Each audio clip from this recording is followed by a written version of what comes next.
This is how to work the purlwise knit front and back. First, you slip the first stitch knitwise, then you put it back onto your left needle, and then you purl this stitch.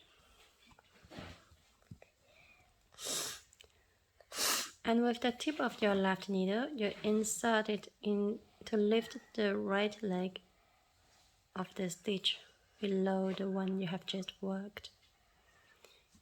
And you purl through the back leg of this lifted stitch.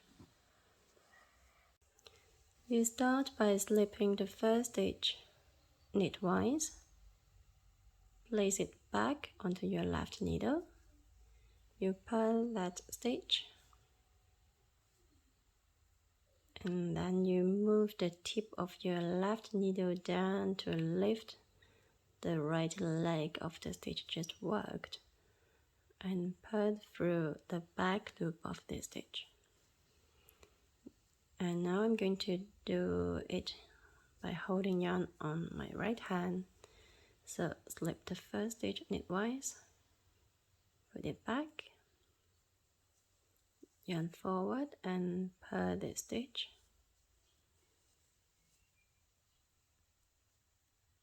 And then move the tip of my left needle downwards and lift the right leg of this stitch and purl through the right leg of this stitch.